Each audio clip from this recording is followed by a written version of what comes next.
বাদ্য বাজতেছে কোনে? কাল পাড়ার গোল পালের চাউল মানে বিয়ে করে আনবো। আমাকে মানিক যে কবে বিয়ে শাদী করবি? বিয়ে অত সোজা না, কম মজা না লাগে।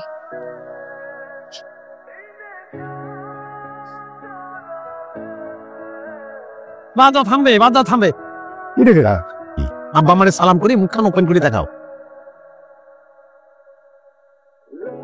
গরম করে ঘরে নিয়ে ফ্যান ছেড়ে দাও, বাইরে খুব গরম লাগতেছে। ঢাকা গেলি চাকরি করবার জন্য তুই নতুন একটা বউ বিয়ে করে নিয়ে আসলি, এটা কেমন কথা রে? এত সুন্দর মেয়ে দেখে ভাবিছি হাতছাড়া করা ঠিক হবে না। নতুন বউয়ের সঙ্গে আব্বা করে কি করছে বলো দিনি? একদম ঠিক করছে। তুই কয়ে গেছিলি যে গাড়ি বাড়ি না করে বাড়িতে ফিরবি না। তোমার কাছে গাড়ি বাড়ি বড় এই বই তো মার্সিডিজ লেভেলের একটা বউ। গিরামে এত বড় ঘটনা কেউ ঘটাতে পারিছে? এখন বাড়ি থেকে বের হয়ে যাবি। এ পাগল কি করছে রে সালেয়া? এ পাগলা কিসের জন্য এসব করতেছ আমি বুঝি না। হিংসা হচ্ছে। তুমি নিজে তো একটা সুন্দরী বউ এরকম বিয়ে করে আনতে পারো নি। তার মানে কি আমি খারাপ? তোর খাসি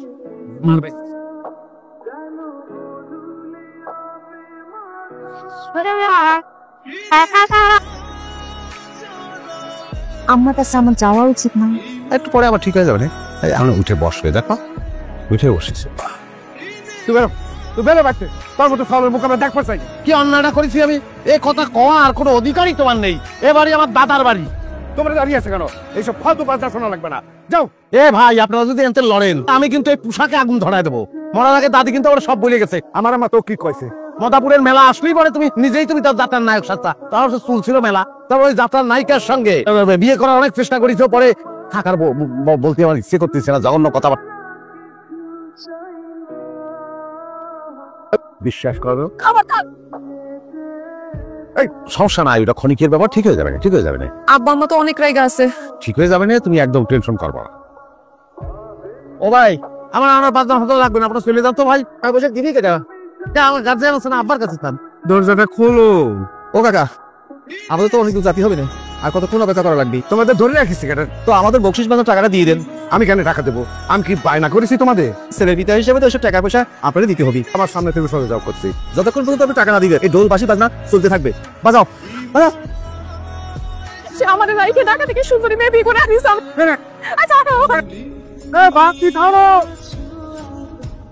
এই লোকগুলো টাকা কিসের জন্য দিচ্ছ না? আমি কিসের জন্য টাকা দিতে যাবো? তুমি কথা দিছিলে না আমারে যে আমার বিয়েতে বাদ্য বাজাবা? আমি তো তোকে বিয়েই মানে নেইনি, মানুষের কাছে ছোট করতেছে আমারে। কিসের জন্য আমি করতেছে বলো তুমি? কি শুনতেছি? এই সাব্বা হানু কাকা পল্লী নিয়ে চলে আইছে।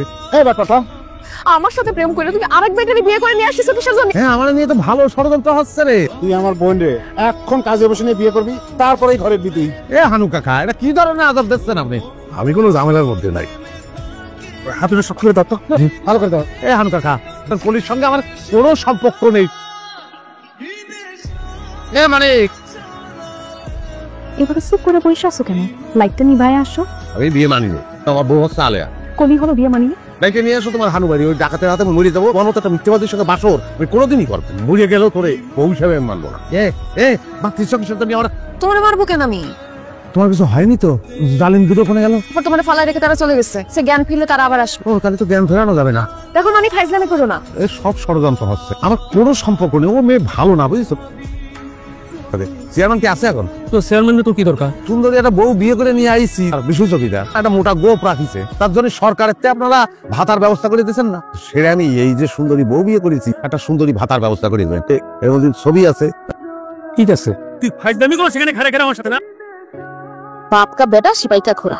এসব ফালতু কথা কবা না মনোহরা। তুমি এক কাজ করো, রান্না বান্না কিছু করো। এটা হচ্ছে এই খাওয়া তাহলে স্টার্ট করতে পারো।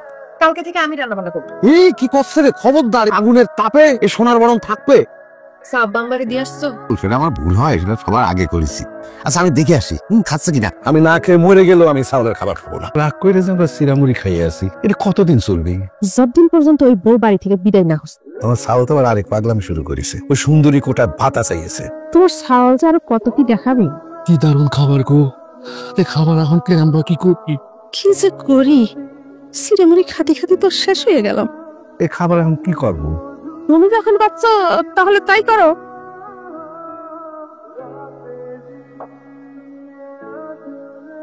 আরে মোরা ভাত পা দাও।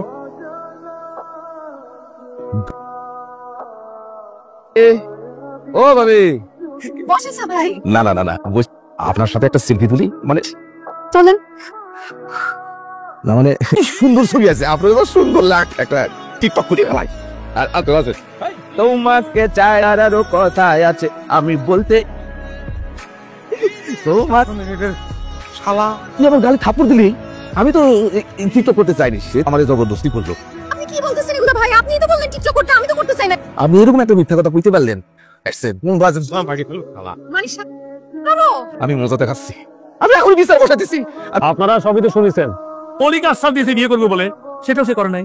আমার কাছে তো 1 লাখ টাকার উপরে এ ভারে মিথ্যে কথা বলবি না। আর এই সত্যি করে কদিন একই নিয়ে তোর দিলাম সুন্দরের ভাতা লাগবে। গ্রামের পরিবেশ কোনোভাবে নষ্ট হতে দেওয়া যাবে না।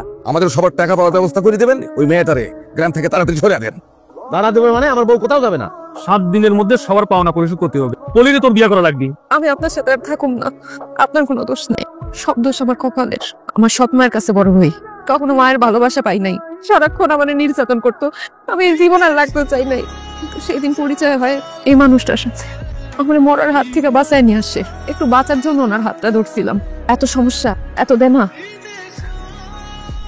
এটি বেচছে আপনারা আপনার টাকা শোধ নিয়ে আনেন। এই ম্যাডার আমার ভালো লাগে গেছে, ও আমার ছেলের বউ। তাহলে আগে তো আর কোনো সমস্যা থাকে না।